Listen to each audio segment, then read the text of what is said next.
Salut bien-aimés dans les Seigneurs. Merci encore d'être de nôtre sur vos petits écrans en ce jour. Et comme vous allez le constater, nous avons un homme de Dieu dont plusieurs qui vivent dans la ville de Dallas connaissent l'impact de son travail dans cette ville. Et plusieurs qui, au travers de la planète Terre, ont déjà eu à bénéficier de son ministère. Nous avons bel et bien le bishop Élisée Mulumba, dont certains connaissent sous le nom de Fireman. Avant qu'il n'ouvre sa bouche pour nous instruire ce soir, nous allons remettre ce moment entre les mains du Tout-Puissant. Dieu du ciel et de la terre, merci pour cette opportunité que tu nous accordes d'être une bénédiction pour ton peuple au travers de ces messages de l'Évangile. Bénis la vie de quelqu'un au travers de cette émission. Au nom de Jésus, Amen. Merci beaucoup, Bishop Élisée. Merci d'être de nôtre. Et si vous nous voyez avec ces chapeaux, c'est pour vous dire nous sommes au Texas, à Dallas, et nous avons la présence du Bishop Élisée. C'est comme ça que nous voulons sceller sa présence avec ces chapeaux. Bishop Élisée, il y a tellement très longtemps que vous êtes passé dans la ville de Dallas, et en vous voyant nous revenir, vous êtes tout à fait une autre personne. Qu'est-ce que le bishop Élisée Mulumba Fireman est devenu? Vraiment, salut révérend Christian Guilo. Je bénis le Seigneur et surtout pour cette invitation, premièrement. Quand vous avez appris que j'étais dans la ville, vous m'avez glissé cette invitation et je n'ai pas hésité un seul instant pour pouvoir venir répondre à cette émission. Et je tenais vraiment à pouvoir vous remercier avant de pouvoir dire toute autre chose, quoi. Vraiment, le sentiment est partagé, Bishop. ça me fait un grand plaisir d'être à Dallas. Ça fait tellement beaucoup d'années. Je crois que vous étiez là en 2009. C'était lors de mon anniversaire, le 9 septembre 2009. C'était la dernière fois où j'avais à Paris comme étant pasteur de l'église Famille, ce que j'ai dirigé ici. Okay. J'avais invité tous les pasteurs de la ville, ils étaient là, pasteur Christophe Tibassou, vous étiez là, beaucoup de pasteurs, pasteur Jean-Marc, tous les pasteurs de la ville qui étaient là, pour pasteur José Mouzoum, tous les pasteurs, ils avaient répondu, comme ils venaient toujours à toutes mes célébrations que j'organisais. Alors, je m'étais lancé beaucoup plus dans la mission, parce que l'appel que Dieu m'a donné, je n'ai pas cet appel pastoral, j'ai un appel apostolique. Donc je fais dans de différentes villes, dans de différents pays, même au village aussi, et puis je tiens des réunions, des célébrations, des réunions que j'appelle Gospel Celebration, dans de différents pays, dans différentes villes. Alors j'ai recevais trop des invitations à gauche, à droite, dans les différents pays. Et puis je faisais aussi, dans l'entretemps, les documentaires sur Israël. Donc je n'avais pas assez de temps pour pouvoir m'occuper des membres de l'église. Parce que quand vous êtes pasteur, vous devez vraiment être là full time pour vous occuper des membres de l'église. Alors nous avions fait une année de transition avec le pasteur Kenneth Maseko, qui est un Nigérien. Et c'est à lui que j'avais laissé la charge de l'église, le full power. La charge de l'église International Family, ce que je dirigeais ici à Dallas. Et puis moi je disais, bon, moi je veux m'occuper de mon ministère et puis je m'occupe aussi de mes missions que j'ai fait à l'étranger. Je suis revenu encore ici, c'était en 2012. Et là, c'était lors de la sortie de mon premier livre qui s'intitule « La mort n'est pas la fin », 3 points de suspension. Je crois qu'on a eu à travailler ensemble sur l'édition de ces livres-là. Donc en 2012, après la sortie de ces livres-là, c'est là que j'étais parti au Canada. Ah, gloire soit rendue à notre Dieu. Le bishop est pratiquement dans l'apostolat, allant bénir d'église en église, le nourrissant et le fortifiant spirituellement. Bishop, j'aimerais qu'on puisse éclaircir quelque chose. Oui, papa. Puisque à votre départ dans la ville, on a dit que le pasteur nigérian, Kenneth, vous avez dit, Kenneth a eu à vous voler l'église. Pouvez-vous éclaircir au peuple de Dieu que l'église ne vous a pas été dérobée, mais vous avez donné le full power? Non, non, il m'avait pas dérobé l'église. Bon, les gens, ils aiment interpréter tel qu'ils aiment, ils n'avaient pas dérobé l'église. On a fait 8 mois de transition, non, une année. On a fait une année de transition. Il était venu, il lui faisait la modération. Moi, j'ai continué à prêcher. Et puis, il restait même chez moi. Il restait chez moi. Et puis, vous savez, la Bible dit, l'apôtre Paul, il a sémé, Apollos a arrosé, et le Seigneur fait croître. C'est exactement ce que nous avons fait. Moi, j'ai sémé, lui, il vient arroser, et Dieu fait croître. Exact. Oui, oui, Dieu fait croître. Il ne m'a pas volé l'église. Je ne sais pas si on vole l'église. Il ne m'a pas volé l'église. Je lui avais laissé l'église. Tous les pasteurs de la ville, ils étaient là. Avec les gens avec qui j'ai travaillé d'abord. Les staffs avec qui j'ai travaillé, ils étaient là. Et puis ensemble avec tous les pasteurs, parce que je ne voulais pas que les gens puissent se spéculer à côté. Je lui ai laissé le full power. Il continuait à diriger l'église. Sauf qu'il y a eu le changement de nom. Okay. On avait eu un problème au niveau des ARS. Avec International Fire Ministries, alors on ne pouvait pas continuer avec International Fire Ministries à cause de l'ARS. Donc le nom devait être changé. Et après, il a continué à travailler. Il est là, il travaille. L'église Winning Faith, c'est lui qui est là comme senior pasteur. Et puis l'église a même beaucoup grandi. Hein. L'église a beaucoup grandi. Il y a Maman Godelive qui prie là-bas, il y a Patience qui prie là-bas. Et puis il y a d'autres Congolais. Mais c'est beaucoup plus de Nigériens maintenant. Il a gagné parce que quand moi j'étais là, c'était bilingue. Mais maintenant il a mis ça en anglais. Ça évolue, que le Seigneur soit béni, que le Seigneur soit glorifié. Et à chaque fois que je suis dans la ville, je prêche là-bas. Quand évangéliste Joseph aussi, que tu connais très bien, lorsqu'il est dans la ville, il prêche là-bas. Donc c'est ça la vérité.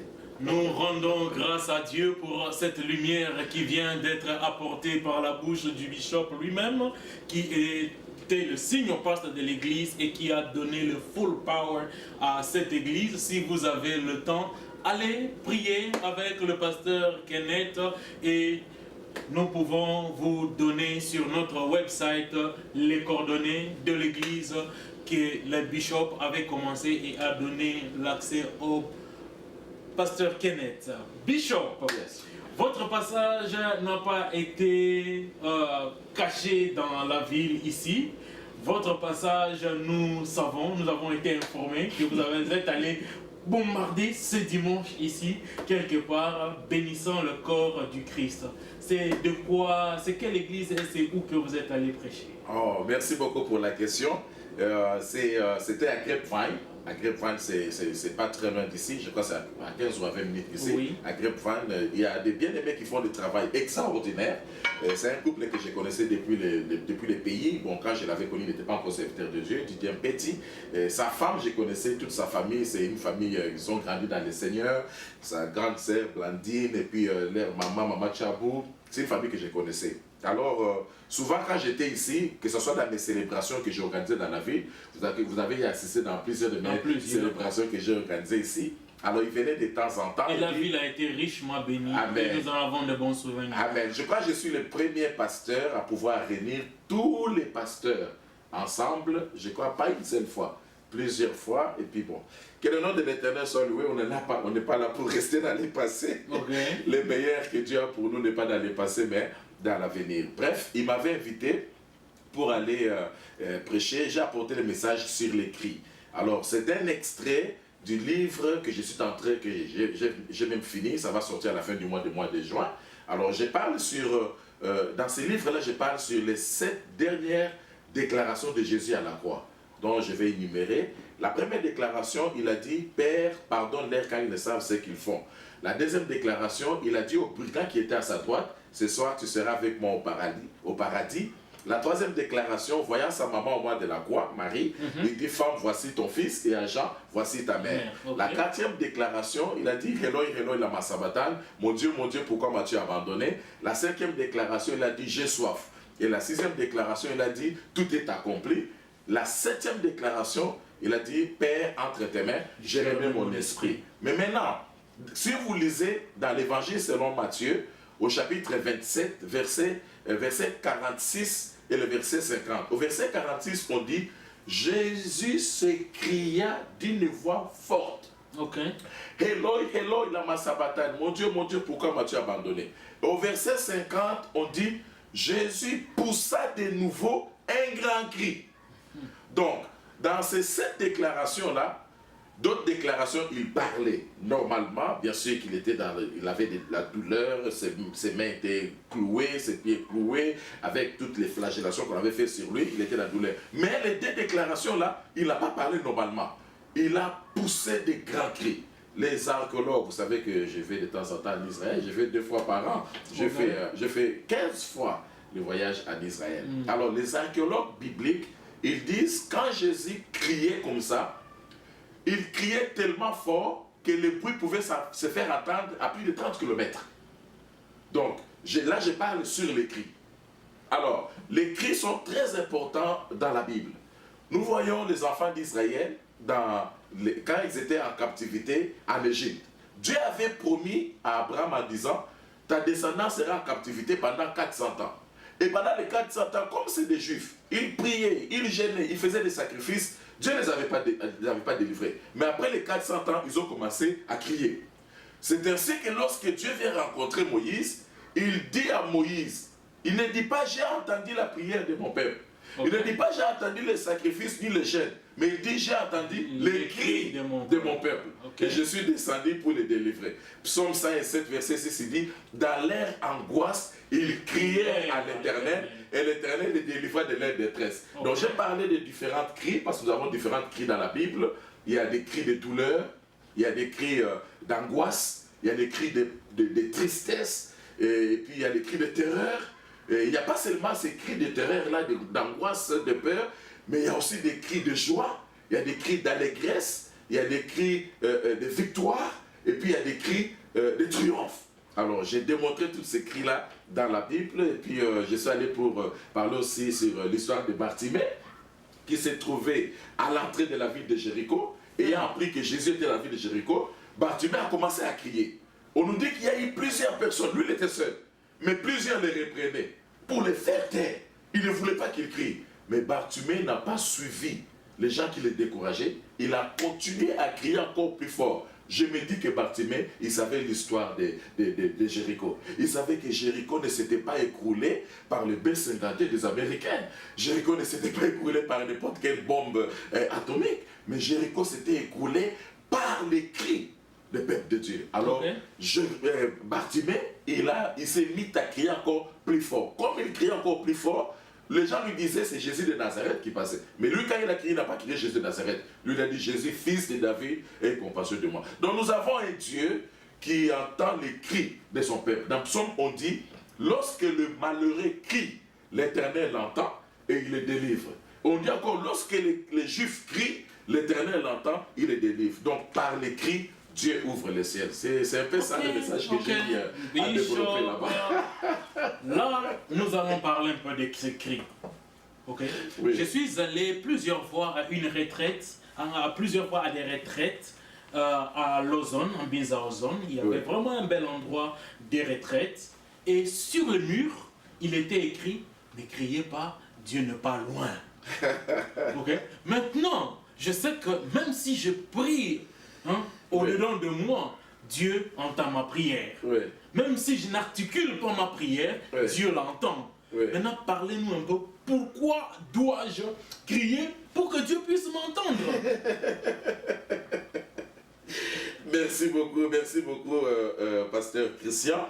Je vais répondre dans l'Épître aux Hébreux, au chapitre 5, le verset 8. La Bible dit ceci, et à partir du verset 5. Celui qui, dans les jours de sa chair, on parle de Jésus, ayant présenté avec des grands cris et avec des larmes, des prières et des supplications à celui qui pouvait le sauver de la mort. Je vais m'arrêter là. Jésus, le Fils de Dieu, il ne priait pas tel que vous avez vu l'inscription en Binza-Lausanne là. Jésus, le Fils de Dieu qui n'a pas péché, quand il priait, c'est Hébreu qui nous dit, il s'est présenté devant Dieu avec des grands cris. Vous devez savoir une chose. Le royaume des cieux, c'est un problème de clés. Okay. Jésus a dit à Pierre, je te donnerai les clés du royaume. ce que tu ouvriras sur la terre sera ouvert au ciel, et ce que tu fermeras sur la terre sera fermé au ciel. Bon, en d'autres termes, le ciel n'agit pas, c'est la terre qui agit. La terre agit, le ciel réagit, l'autre Dieu n'agit pas. Dieu avait déjà agi depuis à la création, les 6 jours, le 7e jour, il a créé la tranquillité, le repos, c'est tout. Donc Dieu n'agit plus, mais Dieu réagit. Donc quand l'homme agit, Dieu réagit. Si l'homme n'agit pas, Dieu ne réagira pas. Donc il faut que l'homme puisse agir, comme ça Dieu va réagir. La Bible dit, vous imposerez les mains sur les malades, et les malades seront guéris. Donc c'est à l'homme d'agir en imposant les mains, et Dieu viendra réagir pour guérir. En d'autres termes, Dieu nous demande de faire ce qui est simple, et lui il fera ce qui est compliqué. Pour répondre à votre question, papa. Les cris sont très importants dans la Bible. Ok. Papa. Jésus, le Fils de Dieu, il a crié à son Père. Vous savez, on nous dit qu'il était semblable. Tout ce que l'homme lui a fait, Jésus n'avait pas crié. Hein. On dit qu'il était semblable à l'agneau qu'on amène à la boucherie devant ce qu'il tombe. Il n'avait pas ouvert la bouche. Okay. Mais quand Dieu a tourné son dos sur son Fils à la croix, ça a poussé Jésus à crier. Mon Dieu, pourquoi m'as-tu abandonné? Il a cherché le secours de Dieu par les cris. Comme j'ai dit, les enfants d'Israël en Égypte, ils ont crié et Dieu dit, j'ai entendu les cris de mon peuple.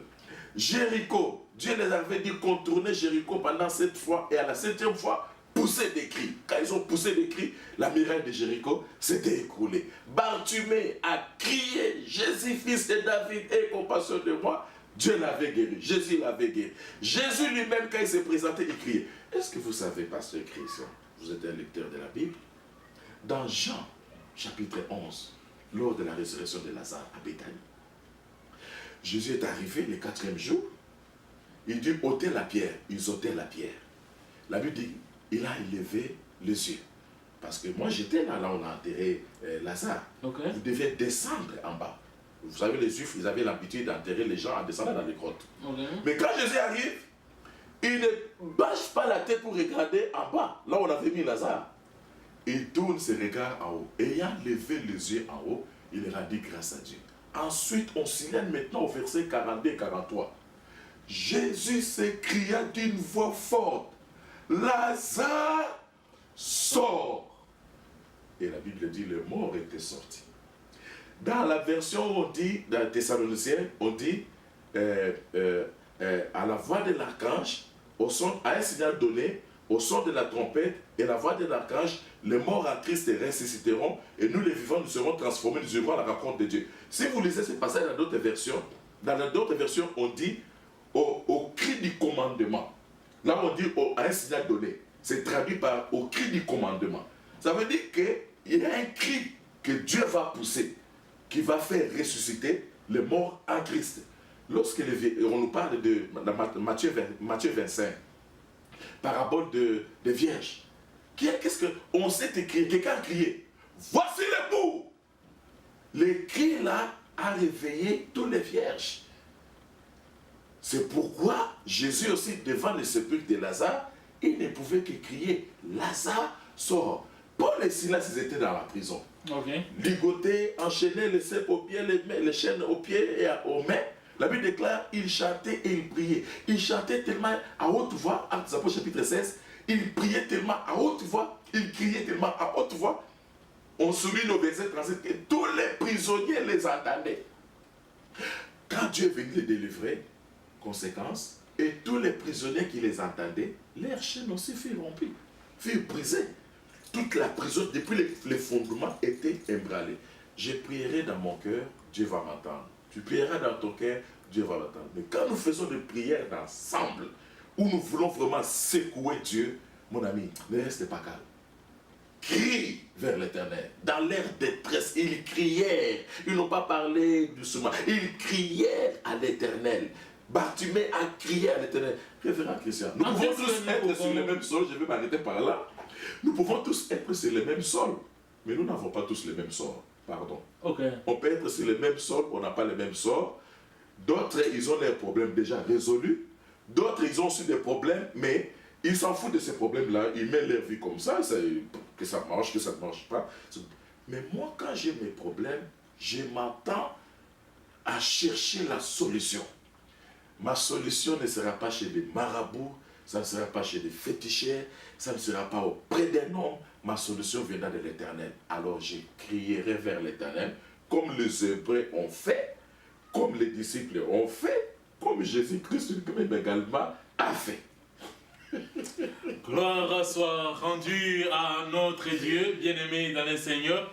J'espère là où vous êtes bénis par cette intervention du bishop Élisée Moulumba. Si je comprends bien, bishop Élisée, quand je me retrouve dans la détresse, quand je me retrouve dans l'angoisse, quand je cherche du secours de l'Éternel, je crie à l'Éternel et il viendra à mon secours. Oui, effectivement. Pasteur Christian, par les cris, Dieu ouvre les ciels. J'aimerais dire à nos bien-aimés qui nous suivent, par les cris, Dieu ouvre les ciels. Par les cris, Dieu ouvre les ciels. Le royaume des cieux, c'est un problème de clés. La prière est une clé, les jeûnes est une clé, les sacrifices est une clé, les veillées de prière, les données que nous faisons là, c'est une clé, des retraites de prière, c'est une clé, et j'apporte aussi dans le corps de Christ la révélation que Dieu m'a donnée, ça c'est une clé passe-partout. Elle ne rate pas les cris. Par les cris, Dieu ouvre les cieux. Je voulais lire ces passages de Psaume 107, vous verrez ce que les cris a fait. En fait, c'est tout un enseignement que je suis en train de développer ces derniers temps partout et même vite. Et j'explique cela selon les Écritures. Psaume 107, au verset 6. On dit, dans leur détresse, ils crièrent à l'Éternel et il les délivra de leurs angoisses. Même au verset 13. Vous avez trouvé ça aussi? Oui, j'ai trouvé. Qu'est-ce qu'on dit au verset 13? Au verset 13, il dit, dans leur détresse, ils crièrent à l'Éternel et il les délivra de leurs angoisses. Voilà. Et il les fit sortir des ténèbres, de l'ombre de la mort. Et il rompit leurs chaînes. On continue encore. On continue encore au verset 19. Au verset 19, dans leur détresse, ils crièrent à l'Éternel et il les délivra de leur angoisse. Il envoya sa parole et les guérit. Et il les fit échapper de la fosse. Vous voyez ça? Oui. Il y a encore un dernier verset, toujours dans Psaume 107 là, verset 28. Dans leur détresse, ils crièrent à l'Éternel et il les délivra de leur angoisse. Il arrêta la tempête, ramenant le calme. Il arrêta la tempête et ramena le calme. Et les ondes se tuent. Et les ondes se tuent. Je vous encourage, bien aimé, lisez Psaume 107. Vous verrez des grandes révélations que le Seigneur a dû faire dans ce passage ici. On dit dans leur angoisse, ils crièrent à l'Éternel, leur détresse plutôt, ils crièrent à l'Éternel et l'Éternel les délivra de leurs angoisses. La bonne manière de chasser les ténèbres, c'est d'allumer seulement, de mettre la lumière.